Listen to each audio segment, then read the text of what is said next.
They said the desert was where broken men went to disappear.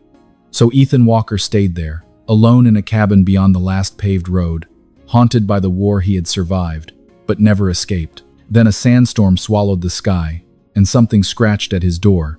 Ethan opened it, expecting wind-blown debris. Instead, a cougar stood on his porch, bleeding into the dust, her dying cub hanging gently from her jaws. For one frozen second, man and beast stared through the storm. She should have feared him. He should have shut the door. But in her desperate yellow eyes, Ethan saw every wounded brother he had once carried from battle. Then he noticed the clean wound in her leg. A sniper's shot. Someone was hunting in the canyons, and the animal at his door had not come to attack. She had come to ask for help. The Borrego Badlands lay under a bronze sky, silent except for wind dragging sand across stone like 1,000 dry prayers.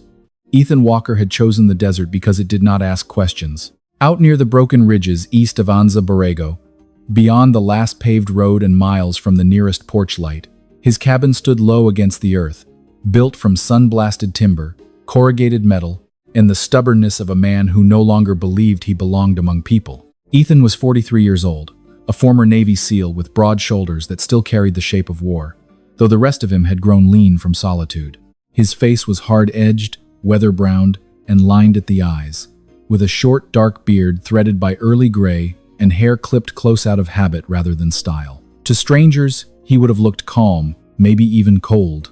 To anyone who watched carefully, his stillness was not peace.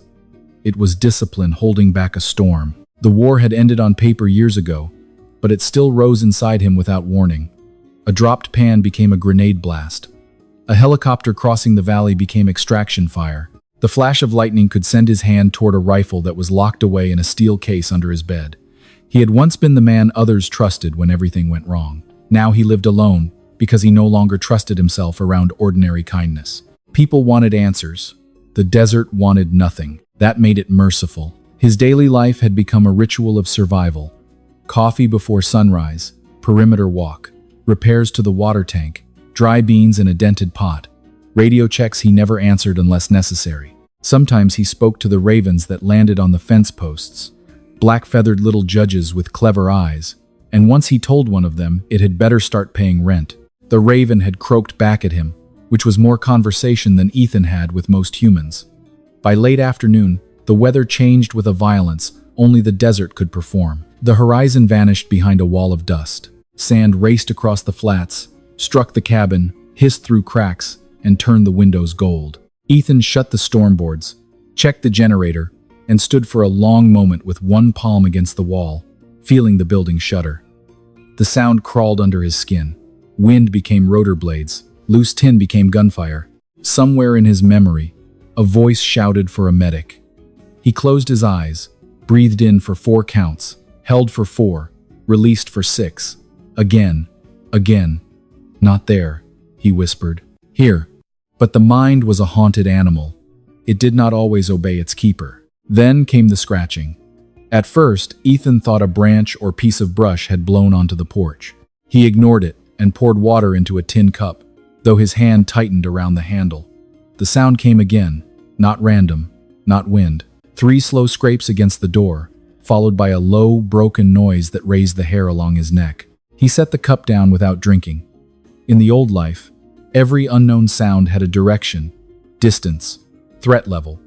In this life, there should have been no one at his door. No neighbors came this far in a storm. No lost hikers reached his cabin by accident.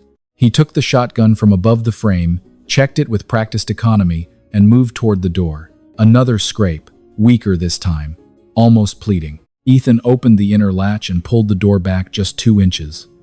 Sand blasted through the gap. For half a second, he saw only swirling dust. Then 2 yellow eyes appeared from the storm. A cougar stood on his porch. She was large, long-bodied, and magnificent even in ruin.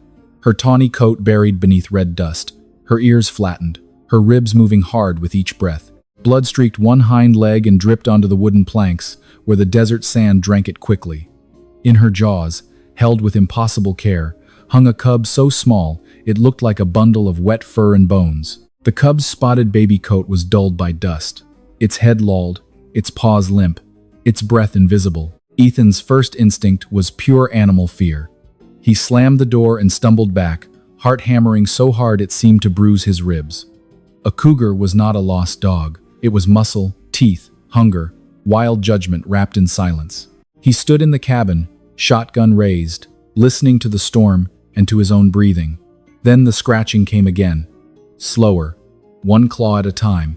Not an attack, a request.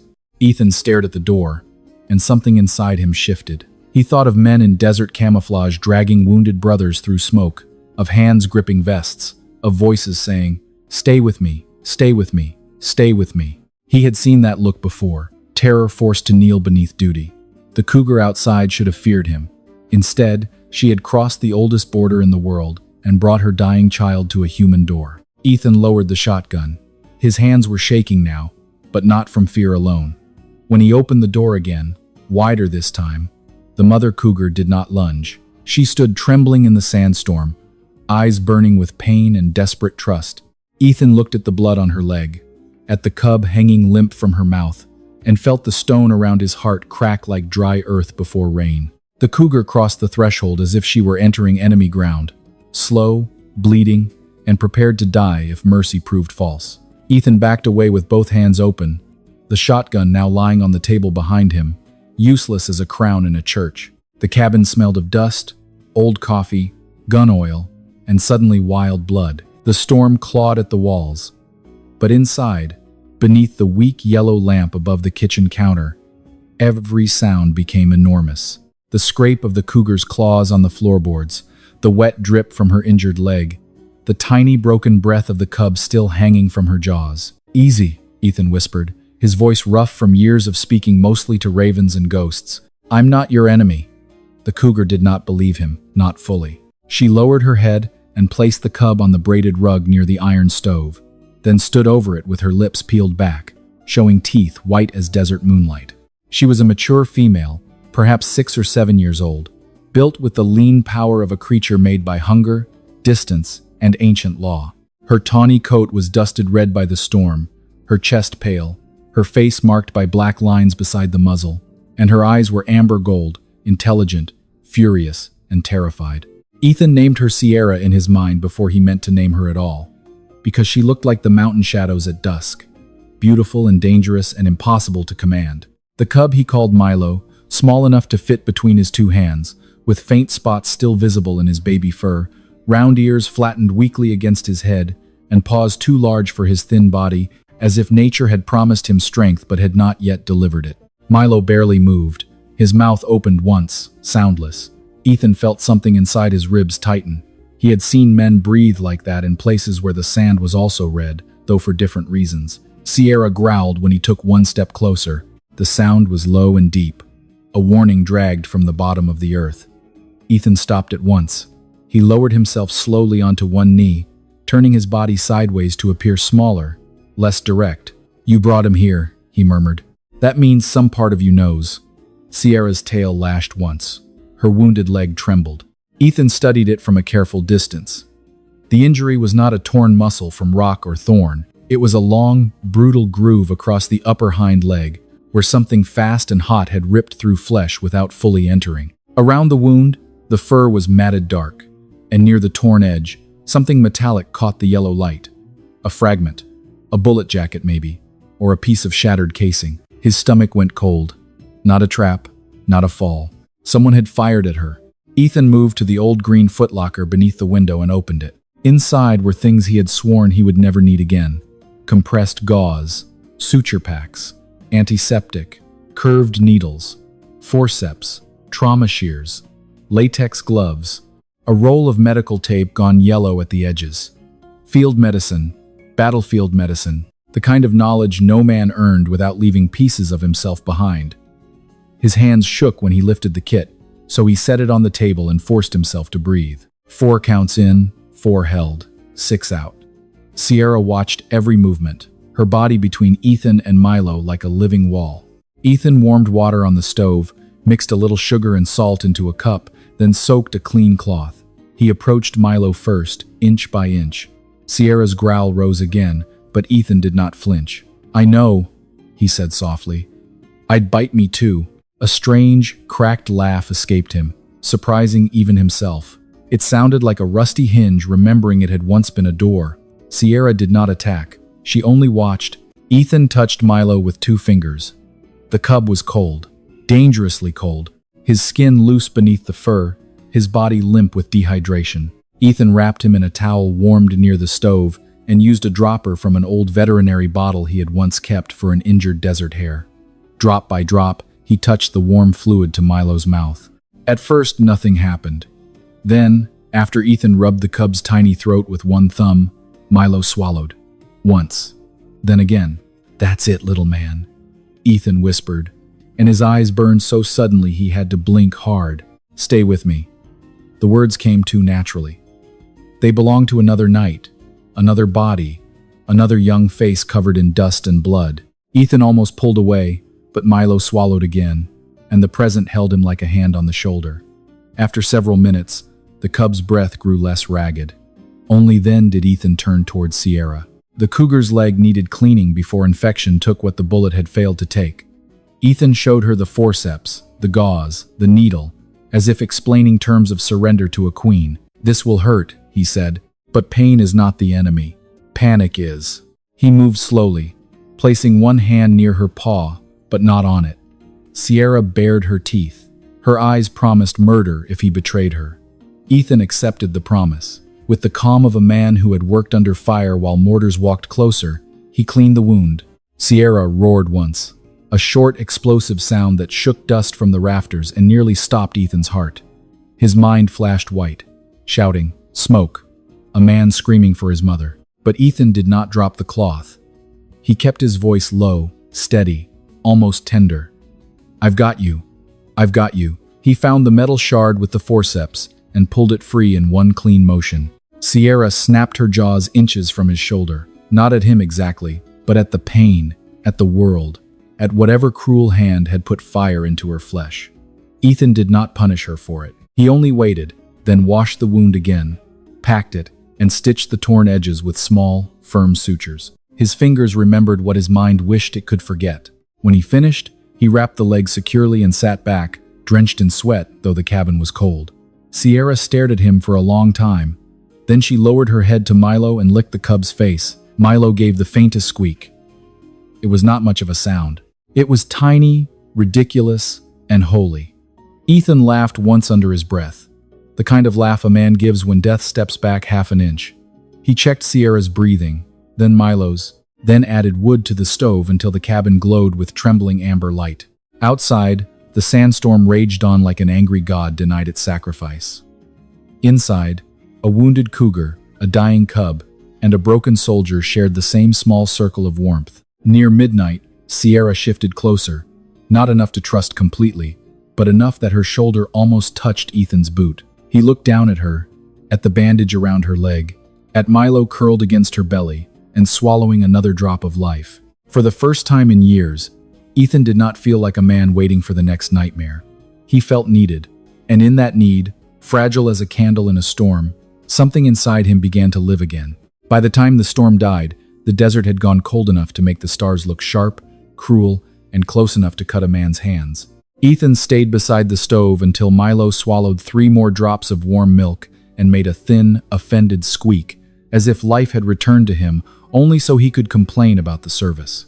It was such a small sound, absurdly weak and stubborn, that Ethan almost smiled. Sierra lifted her head at once, her amber eyes softening for the first time since she had crossed his threshold. Then she lowered her muzzle and touched the cub's spotted back. The gesture was gentle, almost priestly, like a blessing from some old desert goddess wearing dust and blood for a crown. But when Ethan glanced at the bandage around her hind leg, the warmth in his chest hardened again.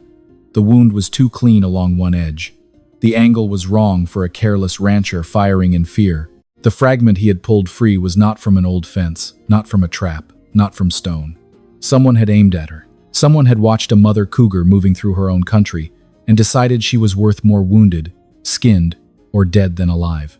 Ethan sat very still, the forceps wrapped in a blood-stained cloth on the table. His old training arranged the facts before his emotions could interfere. Sierra had been shot from distance. She had still carried Milo through the storm. The blood trail outside would be partially covered, but not erased. Whoever had fired might still be out there. He looked at the cub again, tucked against Sierra's belly, fighting for each breath like a tiny soldier under a blanket. "All right," Ethan murmured. "I hear you." He did not know whether he was speaking to the cougar, the cub, God, or the dead men who still visited him whenever the world went quiet. The cabin seemed suddenly too small. For years, Ethan had told himself he lived in the desert to avoid violence, but the truth was uglier. He had lived here because if danger came, he would not have to risk failing anyone else. Now danger had come wearing another creature's blood. He checked the stove, placed water and meat within Sierra's reach, and barred the inner door so she could rest without fear of the wind forcing its way back in. Sierra watched as he crossed to the old military footlocker beneath his bed. The metal lid groaned when he opened it. Inside lay pieces of another life: dark field jacket, gloves, compact radio, folded map, night vision goggles, and a rifle he had not touched in years except to keep it clean because neglect, to him, felt too much like disrespecting the past. He paused before lifting it. His reflection in the small window looked older than 43, a hollow-eyed man with gray in his beard and ghosts standing behind his shoulders. "Not revenge," he whispered, because he needed to hear it aloud. "Prevention." Sierra gave a low rumble from across the room. Not quite a growl, not quite approval. Ethan almost told her she would make a terrible commanding officer. Too much staring, not enough paperwork. Instead, he stepped outside. The desert after a sandstorm was a changed kingdom. Dunes had shifted, brush lay half-buried, and the moon painted the badlands in bone-white ridges and black cuts. The air smelled of cold dust, creosote, and distant stone. Ethan crouched near the porch, where drops of Sierra's blood had darkened the sand before the storm covered them in a thin veil. Tracks led away from the cabin. Deep, uneven impressions from the mother cougar, smaller scuffs where she must have stumbled, and here and there the drag mark of exhaustion. He followed slowly, not as a hunter, but as a witness, walking backward through another being's suffering. Every few yards, he stopped, listened, and forced himself to remain in the present. A coyote called somewhere beyond the flats. The sound slid into memory and became a radio crackle, then a scream, then nothing as he breathed it down. Here, he reminded himself. Borrego, not Kandahar, not that night. The trail carried him toward the broken stone mouths of the canyons near Hellhole Canyon, where the land folded into itself and shadows gathered early, even under moonlight. Through the green glow of the night vision goggles, the desert looked drowned and spectral. Ocotillo stalks became thin spears. Barrel cactus crouched like watchmen. Jackrabbit tracks stitched pale lines between rocks. Then Ethan saw a second set of human boot prints crossing Sierra's trail, and the old coldness settled into him completely. Human. Multiple men. Heavy tread. Not hikers. No one came this deep at night for scenery, unless they were lost, foolish, or guilty. Farther in, he found the first sign that made his jaw tighten. A scrap of heavy plastic caught under a stone, smelling faintly of gasoline and animal musk. Then a spent casing tucked near a dry wash. Then tire marks from off-road vehicles, recently cut into the sand before the storm blurred their edges. Ethan moved up a slope of fractured rock and lay flat along the ridge, careful not because he wanted a fight, but because he knew how quickly one foolish movement could turn the world red. Below him, hidden in a shallow basin between canyon walls, a camp glowed under a low orange fire. Two all-terrain vehicles sat beneath camouflage netting. Beside them were stacked crates, long cases, water cans, and canvas rolls tied with cord. A blue tarp covered something bulky near the rocks, but the wind lifted one corner, and Ethan saw spotted hides, pale bellies, and the stiff curve of an animal paw. His throat closed. 3 men moved around the fire. One was tall and narrow, wearing a brimmed hat and a sleeveless vest despite the cold. His arms roped with muscle and old tattoos. Another was heavier, thick-necked, with a shaved head that shone under the firelight and a beard like black wire across his jaw. The third was younger, restless, constantly turning his head, a cigarette glowing between his fingers like a nervous red insect. Ethan did not know their names yet. He knew their kind. Men who laughed loudly in places where they should have felt shame. Men who mistook silence for permission. One of them lifted a rifle and mimed a shot toward the canyon, and the others laughed. Ethan's fingers dug into the stone. Inside him, the old war stirred, eager and terrible, like a wolf hearing a gate unlatch. For one breath, he was back under another sky, watching men make jokes beside suffering. Then he pictured Sierra lowering Milo onto the rug with royal desperation, trusting the enemy species because love had left her no other road. Ethan lowered his head until his forehead touched the cold rock. When he looked up again, his anger had become something quieter and far more dangerous. Purpose. The desert, which had once been his hiding place, had become a battlefield he had not chosen. And below him, in the green-lit dark, the war he had fled had found a new uniform. Ethan lay above the poachers' camp and watched the fire paint their faces orange, while the canyon held its breath around him like an old god waiting for judgment. For several minutes, he did nothing. That was the hardest part. In war, young men imagined courage as movement, noise, the heroic charge through fire. Ethan had learned the uglier truth. Survival often belonged to the one who could remain still while fear chewed on his bones. Below him, the three poachers moved through their hidden camp with the careless confidence of men who believed the desert belonged to them. The tall one with tattoos laughed as he opened a rifle case. The heavy man with the shaved head drank from a metal flask and wiped his black wire beard with the back of his hand. The younger one kept pacing near the all-terrain vehicles, glancing at the canyon walls as if some small, decent part of him knew the night had begun watching back. Ethan studied them through the night vision glow, not as targets, but as threats. That distinction mattered. Once, years ago, after a mission that had ended in smoke and screaming, Ethan had crossed a line inside himself and spent months afraid he could never return. He had come to Borogo to bury that man under dust and silence. Now, lying on cold stone above a camp full of stolen hides and illegal guns, he felt that buried ghost stir. It wanted simplicity. It wanted punishment. It wanted the old language of force. Ethan closed one hand around a small desert stone until its edge cut his palm. The pain steadied him. "Protect," he whispered, "not destroy." Then he began to move. He slipped down the ridge without disturbing more than a whisper of sand, using the shadows of boulders and ocotillo stems as if the desert itself had opened secret doors for him. The storm had left loose dust everywhere, good for hiding sound but bad for careless feet. Ethan was not careless. He moved like a myth the poachers had not been raised to fear. A weathered man in a dark jacket, beard silvered by moonlight, eyes calm in the terrible way only broken men can be calm when they have finally chosen what to do with their pain. He did not attack the camp. He did not fire. Instead, he made escape difficult, communication uncertain, and the confidence of cruel men begin to rot from the inside. One by one, he quietly rendered their vehicles useless for a quick flight, disturbed their equipment enough to delay them, and moved several weapons out of immediate reach without leaving an obvious trail. The work was not dramatic. No explosion split the canyon. No thunderous speech announced justice. There was only the soft scrape of boot leather, the click of a latch, the faint clink of metal lowered carefully onto sand. In another life, he had done darker things in darker places. Tonight, he was trying to prove to himself that skill did not have to serve death. Near the edge of camp, beneath the blue tarp, he found the proof that turned his stomach. Hides folded like dirty blankets, blood, dark tools, small tags written in code, and a notebook listing dates, locations, and animals taken from the desert. He photographed what he could, then withdrew to a higher shelf of rock before touching the radio clipped under his jacket. The woman who answered was Ranger Sarah Mitchell. She was 41, a senior park ranger with a tall, spare frame built by years of hiking bad trails and bad weather.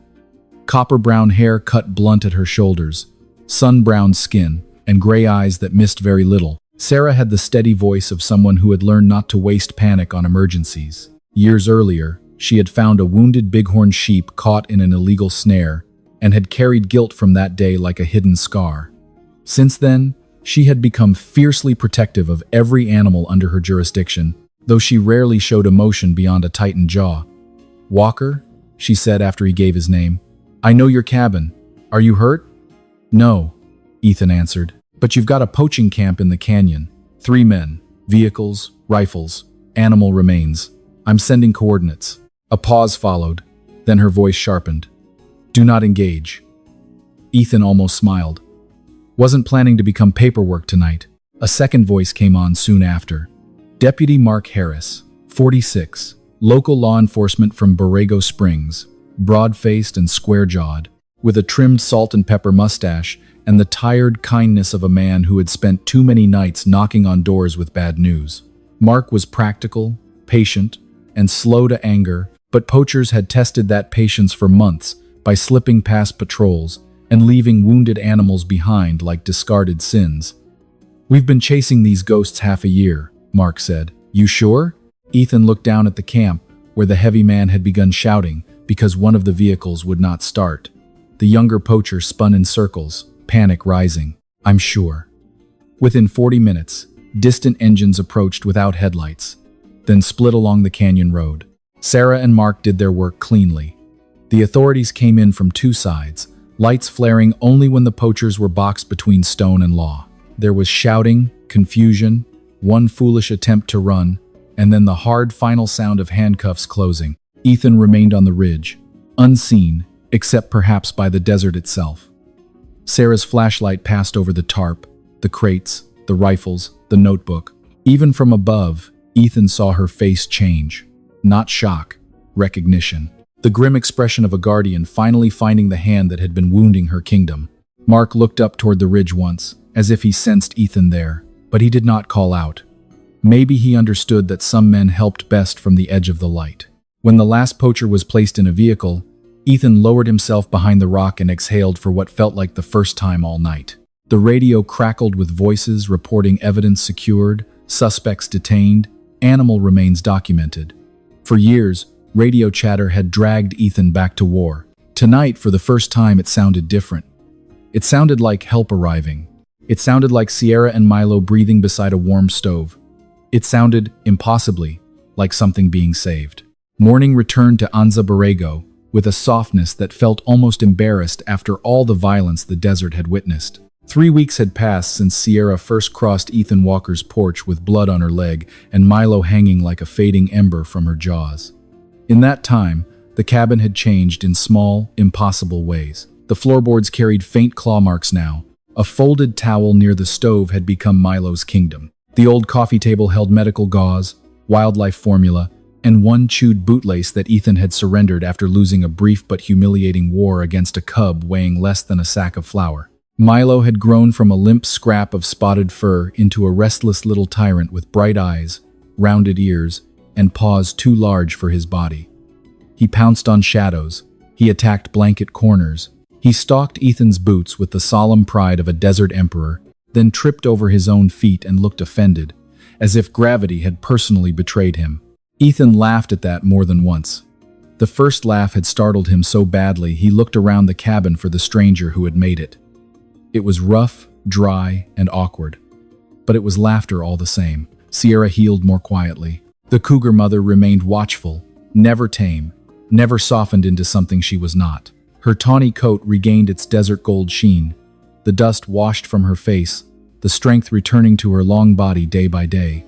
The wound on her hind leg closed into a pale scar, an ugly little crescent where human cruelty had tried and failed to write the ending of her story. Ethan checked it each morning. At first, she endured him with narrowed eyes. Later, she allowed it. By the final week, she would simply lie still, tail flicking once, as if granting an old battlefield medic temporary permission to serve the crown. Ethan knew better than to mistake trust for ownership. That was the first lesson Sierra gave him. Love did not mean keeping what had come to you wounded. Sometimes love meant preparing your hands to let go. Ranger Sarah Mitchell visited twice after the arrest, driving out in a dust-coated park truck with Deputy Mark Harris following behind. Sarah, tall and sun-browned in her green uniform, stood in Ethan's doorway and watched Sierra from a respectful distance. Her sharp gray eyes softened only a fraction, but Ethan saw it. "She should not be in a house much longer," Sarah said, not coldly, but with the careful honesty of someone who loved wild things enough not to cage them with sentiment. Mark, broad-faced and quiet beneath his salt and pepper mustache, studied the cub tumbling over a blanket and muttered, "That one's going to terrorize every lizard in the county." Milo chose that moment to bite the edge of Ethan's boot and fall backward with heroic determination. Even Sarah smiled then, quick as a desert flower after rain. The poachers were in custody. Their camp had been cleared. Their records had led investigators to other hidden kill sites and buyers outside the region. The canyon was not innocent again. No land touched by cruelty ever returns unchanged. But the traps were gone, the rifles seized, and the silence beyond Ethan's cabin no longer felt like something waiting to bleed. On the 22nd morning, Ethan woke before dawn without reaching for a weapon. That was how he knew. He lay still, listening. No helicopters in his skull, no men shouting through smoke, just Milo making tiny, impatient noises, and Sierra breathing deep beside the stove. Peace had not arrived like a miracle trumpet. It had entered like a shy animal, one paw at a time. Ethan loaded the reinforced transport crate into the back of his old tan pickup. He hated the crate, though Sarah had explained it was necessary for safety. Milo entered after a ridiculous struggle involving one towel, 2 gloves, and Ethan being outmaneuvered by a creature who still sometimes missed his own tail. Sierra stepped in last. She looked at Ethan before entering, and for one terrible second he thought she would refuse. Then she ducked her head and went inside, not defeated, not obedient, but trusting the road because she trusted the man driving it. Ethan drove toward a quiet canyon beyond the busier trails, where red walls rose like ancient cathedral pillars and creosote bushes gave off their sharp, clean smell under the warming sun. The desert was waking. A raven crossed overhead, black wings cutting the pale sky, and Ethan thought it looked suspiciously like the same rent-dodging judge from his fence post. He almost told it the cabin was available again, but the words caught in his throat. At the release site, Sarah waited with Mark and a small wildlife team, though they kept their distance. This was not a spectacle, it was a return. Ethan parked facing the canyon mouth. For a long moment, he sat with both hands on the wheel. His chest ached, but not in the old way. This pain had light inside it. He opened the back of the truck and unlatched the crate. Sierra came out first. She stepped onto the sand, tested her healed leg, and lifted her face into the wind. The sun touched her scar. Milo bounded after her, stumbled, recovered with great dignity, and then pounced at a dry tuft of grass, as if conquering a monster from legend. Sierra looked back at Ethan. He knelt because standing felt too much like command. The cougar approached slowly. Every ranger held still. Even the canyon seemed to pause. Sierra lowered her head and touched her cold, damp nose to Ethan's hand.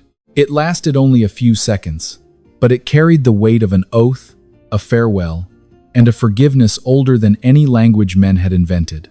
Milo, not to be outdone by his queenly mother, bumped Ethan's boot with his nose and tried to bite the lace one final time. Ethan choked on a laugh that became something dangerously close to a sob. Then Sierra turned, nudged her cub forward, and the 2 cougars moved into the red stone and silver-green brush, becoming first shapes, then shadows, then memory. Ethan remained kneeling long after they vanished. Sarah came to stand beside him, but she did not speak. Mark removed his hat. The desert wind moved gently over the sand, smoothing tracks already beginning to fade. Ethan understood then that healing was not forgetting the dead, nor pretending the war had never happened. Healing was carrying the lost forward without letting them turn your heart into a locked room. Sierra had crossed a storm to save her cub. Ethan had crossed his own darkness to answer. And somewhere in that exchange, beneath dust, blood, fear, and mercy, the broken soldier had found his way home. Sometimes, God does not send a miracle with thunder, light, or angels descending from the sky. Sometimes, He sends it quietly through a wounded creature at the door, through a second chance we did not know we needed, through a moment that asks us to choose compassion over fear. Ethan thought he had gone to the desert to disappear, but God used that lonely place to remind him that even a broken heart can still become shelter for someone else. Sierra came to him carrying her dying cub, but in saving them, Ethan also found a path back to his own soul. Maybe that is how grace works in everyday life. We may never meet a cougar in a sandstorm, but we will all meet someone who is wounded, afraid, or silently asking for help. It may be a neighbor, a stranger, a family member, or even ourselves. And when that moment comes, love is not always loud. Sometimes love is simply opening the door. If this story touched your heart, please share it with someone who needs hope today. Leave a comment and tell us where you are watching from. And if you believe God can use even the most broken moments for healing, don't forget to subscribe for more stories of courage, kindness, and second chances. May God bless you, protect your family, and bring peace to every wounded place in your heart.